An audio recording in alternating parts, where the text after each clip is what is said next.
Hey, what's going on, everybody? Welcome into the Sunday morning betting show. Myself, Crist, Meaney, Eliot, Crist, and Matthew Freedman here with you for the next 30 minutes or so, breaking down some of our favorite picks against the spread, some totals, and a few of our favorite props. And we'll get some Sunday specials out of Eliot, Crist before we wrap up this show. If you have any questions at any moment, please hit us up. If you're watching along here in the Discord channel, we will be here to address your questions. Guys, before we get started, I just wanted to really give some love to the Tagliere family. For Mike, we lost a really good dude in the industry over the past weekend, unfortunately. So on behalf of the entire FTN fam, all of us here today, sending our love, our thoughts, our prayers to Tabby Tagliere. Mike was a loving husband, a great father, a stand-up dude, one of the best here in the industry, would absolutely do anything for anybody, an inspiration to a lot of people, and he was really good at what he did. So Mike, rest in peace, buddy. We love you. Enjoy the football today. This show is for you. So with that said, let's get underway. We'll start with you, Freedman. What's your favorite spread on the board here today? So I'm going to be chalky, per usual. I'm going with the Broncos -10 against your Jets, Eliot. Sorry, I just have to do it. This week, I agree with you. Yeah, this week on the Degenerate Sports Betting Show, I talked about how the Jets are the only team in the league that is 0-2 against the spread as an underdog. Underdogs have opened the season totally crushing, and yet somehow the Jets have managed to go against that trend. They're very bad on offense. Quarterback Zach Wilson has looked like a big-armed quarterback who faced very weak college competition. The Jets are number 29 in the league with 4.6 yards per play, number 31 with 20 points scored. I am intrigued by what they're doing on defense. That unit doesn't have a lot of playmakers, but they're top 12 in a lot of per-drive metrics. So maybe that defense is legit, but what we do know is that the Broncos definitely have a legit top 5 defensive unit. And then in quarterback Teddy Bridgewater, they now have a game manager quarterback who doesn't make a lot of mistakes. Also, it's a hashtag revenge game for Teddy. I always like to buy into those narratives. And then on top of that, this year, Bridgewater, he's been pretty aggressive going down the field, which we haven't seen in past years. And so he has a career best 9.6 adjusted yards per attempt right now. Bridgewater is a cover machine. The Broncos are 2-0 against the spread. For his career, Bridgewater's 38-14 against the spread, 13-7 as a favorite. It's chalky. It's square to bet on a 10-point home favorite, but Mile High is a tough place to play early in the season. And we saw last week what a good defense can do against an overmatched rookie quarterback. Sometimes you just got to look yourself in the mirror and say, win in Rome. Man, Teddy's been good. The 77% completion rate, man, he's picking apart defenses here. Eliot, hard to argue against that one. Yeah, the only thing I think Freedman left off is that Corey Davis has no hops, right? Like that's the only thing that he left. I think the Broncos are the best survivor pick of the week as well. This Jets team is awful. No Mekhi Becton, their offensive line has been getting beat up. And then the other thing is, Freeman's point about the defense, it's all based on generating pressure, and Bridgewater's been the best quarterback against pressure in the NFL this year, and they have no secondary. So it's really hard to find things to like about the New York Jets. I also just want to say, Meaney, to your intro, I appreciate you saying that. I wanted to say the same thing. So, as always, consummate professional. And, Tags was he was an amazing analyst, but he was also an amazing human being. And so to get to do a show with two guys that kind of represent that as well, two amazing human beings, amazing analysts, it's a pleasure and an honor to be here with both of you today. But period. As Tyrion said, nothing matters after the but. Period. Moving on. I'm going to go with the Dolphins +4. And Meaney and I talked a little pre-show. Last week, I liked a lot of sides. This week, I didn't love them as much. I've gotten a couple early ones for next week already that I think will move in my favor. But Dolphins +4, I know that Tua's out and Jacoby Brissett is going to be the starting quarterback there. But, it's so interesting because I feel like we tend to overreact to things. Coming into the season, everyone was like, Tua sucks.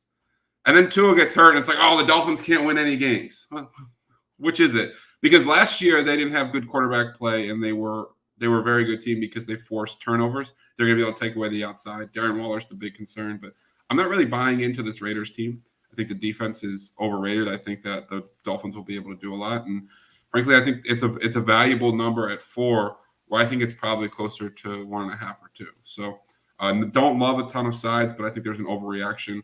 And MGM, you can still get 4. I think every place else is 3.5 right now. Yeah, I mean, I hear you on the sides. I'm a sucker. I've teased a couple down in our tracker, like Denver 4.5. Although I love the Broncos call, Freedman.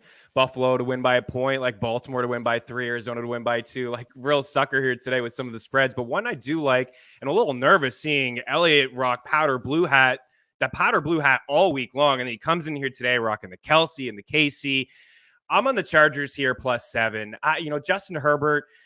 The 2 games that he played against KC last season, he looked pretty good. Now, one was his very first NFL start. It was week 2, and he threw for 300 yards. He was 22 for 31. He had 302 passing yards. He had 3 touchdowns, and the Chargers looked great in that game. They won it.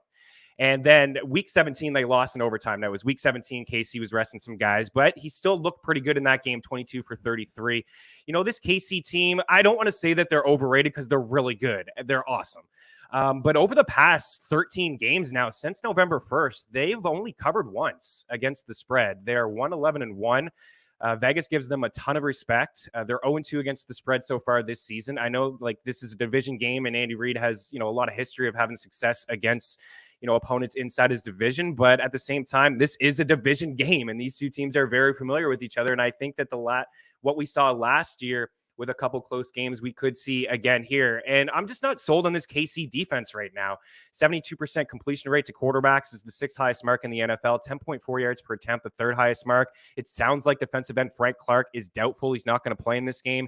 They're giving up a ton of yards on the ground. Eliot, when you joined me on Mean Streets this week, we talked about that. The most rushing yards per attempt at 6.0 yards per carry, the most runs of 20 plus yards, the most rushing touchdowns overall. I know Lamar Jackson kind of ran all over them last week, but even running backs have the most rushing touchdowns against them as well. And I have paused. We'll throw to Freeman here in a little bit. It's KC. I was just double checking Mahomes' numbers inside the division, and this may not back up my pick here. 16-2, 35 touchdowns and 8 interceptions. It's a yikes. I get that, but I'm impressed with Herbert. They're running a lot of plays inside the red zone. They haven't been totally successful inside the red zone just yet. New offensive coordinator, new coach. I think they could keep this game close. I'm impressed. The offensive line is doing their part. Herbert's pushing the ball down the field. We're seeing Mike Williams break out this season. Long-winded answer here. I'm backing the Chargers. I think they could win this game, and I love the total. I think we see both teams, flirt with 30 points here. Freeman, will kick it over to you to get your favorite total, but am I crazy here backing the Chargers here? Because I know a lot of people usually back the Chiefs, but man, the trends are not in their favor right now. Yeah, you're not out of line here. A lot of sharp bettors are on the Chiefs. On the Chargers. On the other hand, donkey that I am on the Chiefs. But I'll say I bet it early. I don't feel great about it. To your point, Andy Reid has been great in division. He has been great, especially to start the season. And in the first 4 weeks of the season, Andy Reid historically crushes. We haven't seen that this year, though. And I do think that this Chiefs team might be a little bit different than years past because of the defensive weakness that you've mentioned. So I bet the Chiefs early on. In retrospect, I kind of wish I just would have stayed away. So if I had to, one of us will get it.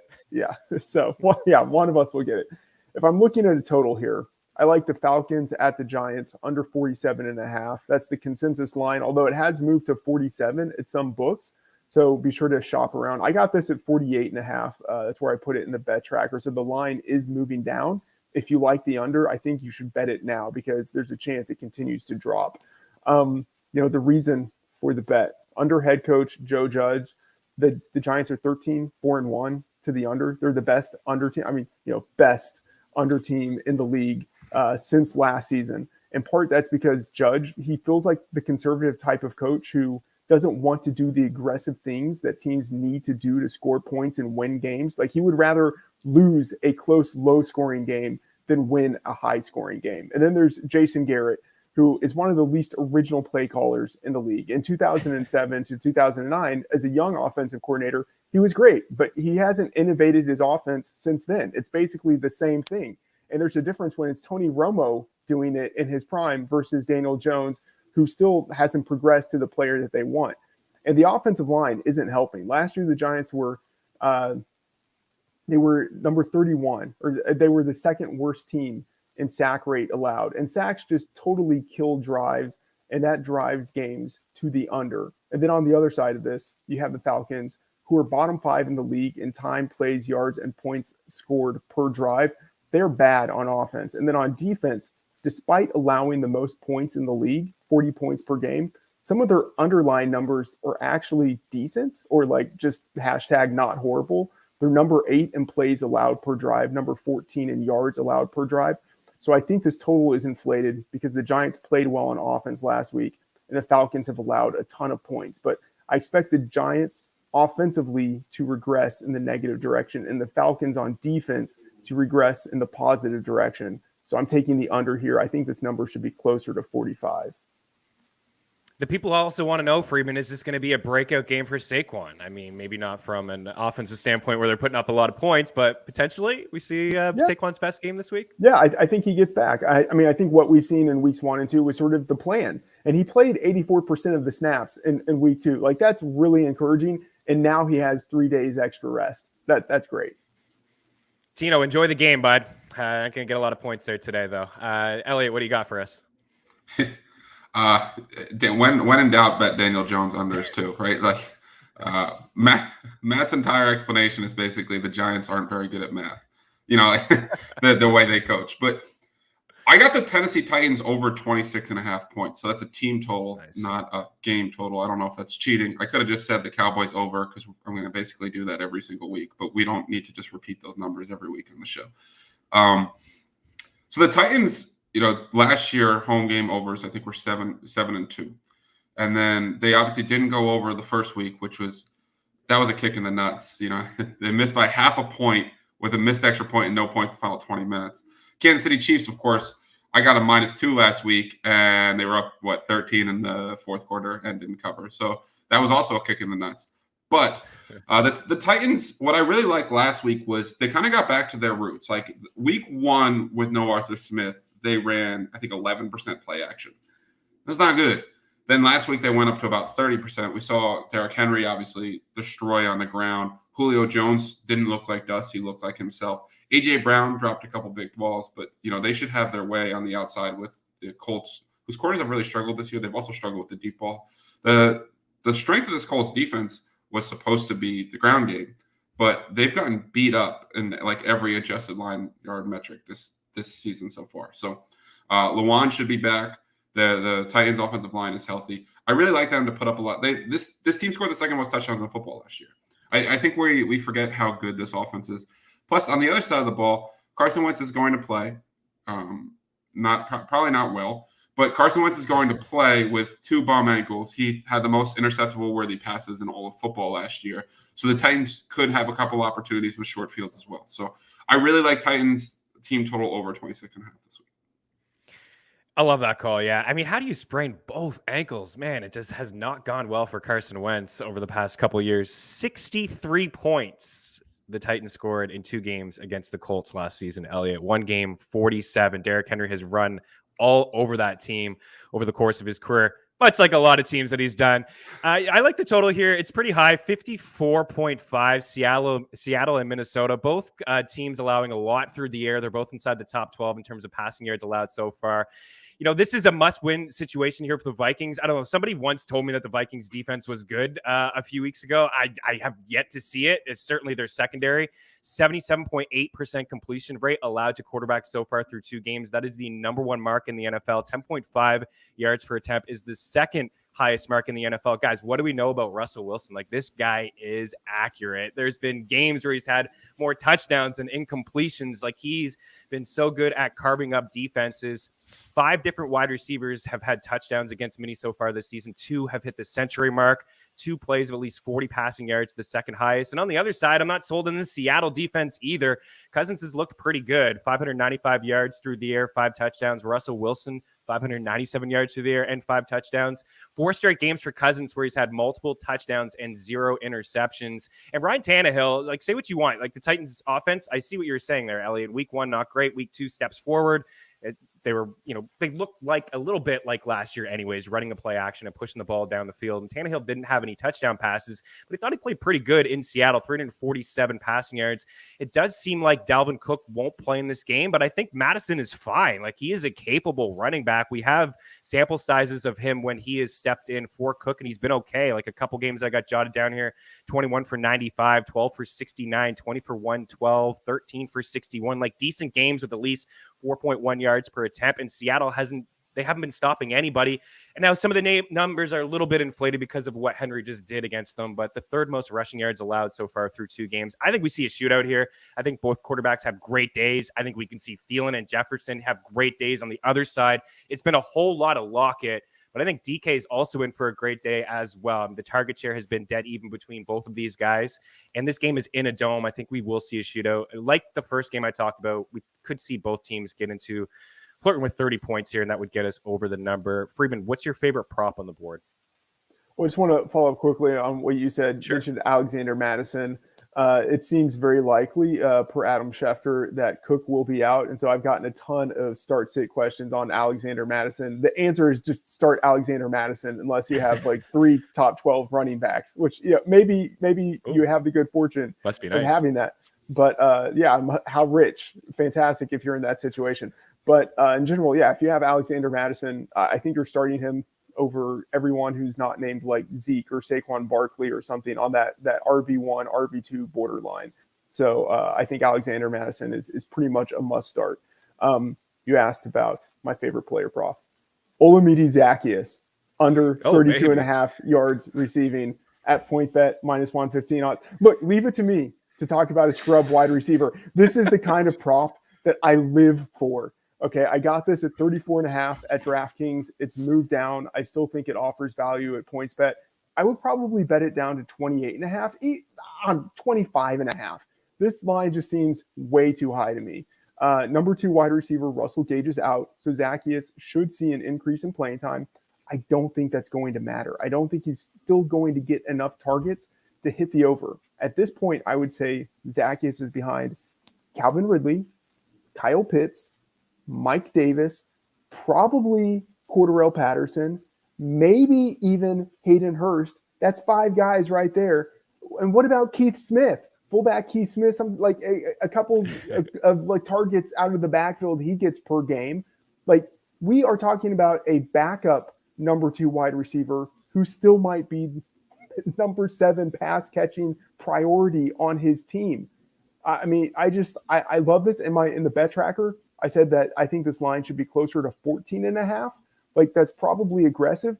But if you look at the projections we have on the site from Kyle Murray, who's a great creator of projections across multiple sports, we have him projected for 15 yards. Even if you want to be conservative and bump that up by 10 yards, there's still a really big cushion. So totally love the under for this bet, 32.5. Again, I would take it down to 28.5 easily. Yeah, I mean, absolutely. And good shout out for Kyle, too. That guy is super sharp. I have the pleasure to talk to him and Alex Blickel on Fridays, a little DFS action for you. You can go back and watch that show, or the guys will be with you here on Sunday morning as well, FTN Network, to break things down for you with Derek Brown and Eliot Crist. Eliot, give us a prop. Yeah, first, I love your Seattle call on DK Metcalf. He's due to bounce back in a big way with Patrick Peterson having a perfect passer rating against him this year. And in his career, when he sees 8 or more targets, he averages 92 yards per game. 10 or more targets, he averages 116 yards per game and 1.2 touchdowns. So for DFS prop betting, that's 74 yards. That's not my pick, but I couldn't help myself. Austin Eckler, it's 40.5. I got it earlier in the week at 37.5. Dude, like he the first week, he literally said it on the Yahoo podcast that he's on, which is really cool that an NFL player is doing fantasy football coverage. He said, we weren't sure if Slater was ready for the NFL. So they had me chip a lot, so I didn't run a lot of routes. It was late in Herbert's reads, so I wasn't involved. He's like, we learned that's not an issue. I'm going to run a ton of routes. I'm going to get a ton of targets this week. He came back. He got 9 targets last week. So we talked about how we like this game to shoot out, Meaney. I'm with you on that. I know I'm in the Chiefs gear. It's literally because I don't know how many more times I can put that powder blue hat on this week. But The Chiefs are bottom 5 DVOA covering pass running backs this year and last year. Austin Eckler in his career in the last couple of years in totals of 51 or higher, he's averaging 10.2 targets per game and like 58 receiving yards. So this is a team that struggles to cover running backs. It should be a shootout. He's dynamic, involved in the passing game. Like he didn't get a target in week 1 and still has a 23% target share. This team, they are one of the top teams in pace. The thing about the Chargers too is they've only punted once this year, and they've run more plays in the red zone than any other team in football. While the Chiefs have allowed 8 of 8 red zone plays against them, or drives this year against them, to result in touchdowns. So I think this Chargers offense is going to explode. I think Austin Eckler is going to be a big part of it, and I really like him to go over 40 receiving yards today. Yeah, the red zone usage has been a little weird. I think we can see some positive regression from them going forward. I mean, they're the only team to have 3 guys with at least 3 red zone targets in Jared Cook, Keenan Allen, and Mike Williams. And then Austin Eckler, like, to your point, Eliot, it is super cool that he is talking about like fantasy industry and him and alluding to what happened in week 1 and how that could potentially be an outlier game. Because, yeah, Slater held his own, and he's going to be able to hold his own throughout the entire season and moving forward. The guy looks like an animal on the offensive line. But Eckler, yeah, 7 red zone rushing attempts. He only had 17 last year, 2 red zone carries inside the 5. He only had 2 all of last season. So it's nice to see him used in the role that I think a lot of us want him to be used in, as he was 4th on his team in red zone rushing attempts last season. You know, I'm coming in here with a jag, and it doesn't feel great. I like Marvin Jones. I like Marvin Jones quite a bit. I had him in the tracker earlier in the week at 4.5 grabs at -110. It's now -145. So don't suggest that unless you can, your book allows you to parlay a couple props, and it feels a little bit easier to stomach to throw somebody in there at -145. But I'm taking the over at 62.5 receiving yards at -110. We know that Arizona is going to score some points today. And Kyler Murray, it is Kyler Murray's season. I do believe that this guy is going to be the MVP this season. He is lighting up a lot of secondaries. He's looking really good. It sounds like DeAndre Hopkins is going to play, and they're just going to be able to score points. And what we've seen so far from Jacksonville is, one, yeah, I know Trevor Lawrence certainly does look like a rookie. The offensive line is not great. The usage with the running backs not great. They have 0 red zone rushing attempts through 2 games, which is crazy to think about. But they're throwing the ball quite a bit, and they're running a lot of plays pretty quickly, playing from behind. Using our pace tools, I'm seeing 21.1 seconds per snap, the quickest plays per snap in the NFL, and 72.88 pass percentage, which is also number 1. Tampa and number 2 in both of those categories, by the way. So pushing the ball down the field, and the air yards so far through 2 games, 279 air yards for Marvin Jones, the second most in the NFL, and his quarterback, Trevor Lawrence, 817 air yards, the second most. Now, he hasn't been super accurate with those air yards, but Marvin Jones has been good in the 2 games with him. He's found the end zone in back-to-back games. He's the only wide receiver with an end zone target in each of the first 2 games. He's got the 25.5% target share, second highest mark, and he's inside the top 20 in targets with 20. So Jacksonville going to be playing from behind. There's been some inconsistencies with Laviska and DJ Chark. I think the one constant inside this offense is Marvin Jones. Eliot, do you have like a Sunday special, a long shot parlay here for us on the way out? I mean, yes, right? Like always. Yes, I mean, obviously. Yeah, come on. Matthew Stafford, I got this at 27-1. It's down to 16-1. And I still think there's actually value in this number to lead the day in passing yards. Now, he's only thrown the ball 56 times this season, right? Because they obliterated the Bears, and that Colts game was strange. But the Bucs are a pass foe, right? They allow the most pass attempts in the league this year against them. Last year, they were second most. They have the best run defense in football. There is no Darrell Henderson. Last year, Jared Goff threw 51 times and for over 350 yards in this game. I think Stafford and the Rams are going to air it out, and I think we're going to see – I think he's got a good shot to throw over 400 yards. And if you look at his passing prop number – depending on the book, right? Because each book's a little bit different. So I didn't sit down and compare his number versus every quarterback's number at every single book, but I'm just going to use DraftKings. He has the highest passing yards prop of any quarterback, and he's 16-1. Wow. Cool. Thank you. Really appreciate it. I will. That's one of like 27. He was behind Jimmy G when these odds opened up. Jimmy G's passing prop is 230 yards. Like it was a bad number. It's still a bad number. I love – I think Matthew – again, I think Matthew Stafford might throw for 500 yards tonight or today. It's kind of tonight for me, 4 o'clock close to bedtime. But today for everybody else. I love Matthew Stafford this week. We got to get out of here. Freeman's got a AMA. You can ask him anything. I see some questions here. Thoughts on Scotty Miller props. Hit up Matthew. He's going to take care of your questions here. Sponsored by Jock Market for the next little bit. Marvin Jones or Juju Smith-Schuster or Hollywood Brown. Start Hollywood Brown. He's cooking, man. He's starting off the season pretty good. On the way out, 14-1. Shepherd over 5.5 grabs. Hawkinson over 5.5 grabs. Waller over 6.5 catches. And Corey Davis, jump up a little bit, catch that ball, 3.5 catches, 14-1. That is a parlay there. Freeman, any final words here before we let you go? I love both of your props, especially the Eckler one. That one got me excited. Looking for a big game for Eckler this week. Always a pleasure, guys. Fantastic. Enjoy the football. Good luck with all the picks out there. You have any questions, hit us up in the Discord channel. We have a lot more in our FTN bet tracker. Make sure you check out Freeman over here, the next 30 minutes, FTN Network, and then Eliot, Debro, and Kyle Murray for some DFS action. Enjoy the football. We'll talk to you soon. Cheers.